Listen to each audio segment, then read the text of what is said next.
या संदर्भात एक आठवण जनरल साहेबांनी या पुस्तकात लिहिली आहे की ते सँडर्सवरून परत येत असताना कैसे हिंद नौकेवर त्यांची भेट लाला लजपत राय आणि मोहम्मद अली जिन्नांसोबत झाली. आणि त्या दोघांनाही या त्यावेळेच्या अतिशय तरुण ऑफिसर्सने विचारलं की आम्ही ब्रिटिशांचं सैनिक असणार आहोत आणि आपण देशाच्या स्वातंत्र्यासाठी लढतात, तर आम्ही करतो ती योग्य करायची. ते झालं असं होतं पवार साहेब, ही मुलं सँडर्समधून पास होऊन ऑफिसर बनून त्या बोटीवर होते. तिथं लाला लजपतराय आणि जिना भारतात परत होते आणि ह्या लोकांना प्रॉब्लेम व्हायला लागले, बाबा आम्ही चुकीचं केलंय, काय चुकीचं केलंय.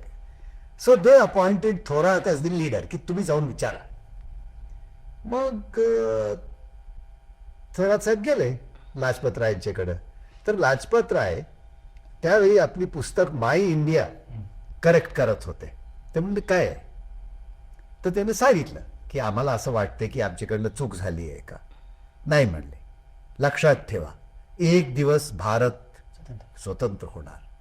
ज्या दिवशी भारत स्वतंत्र झाला त्या दिवशी आम्हाला तुमच्यासारख्या ऑफिसर्सची गरज पडणार. म्हणून ह्यांच्याकडून जितका शिकता येते शिका, कारण एक दिवस जे तुम्ही शिकाल आज ते तुम्हाला भारताच्या हितासाठी वापरावं लागेल.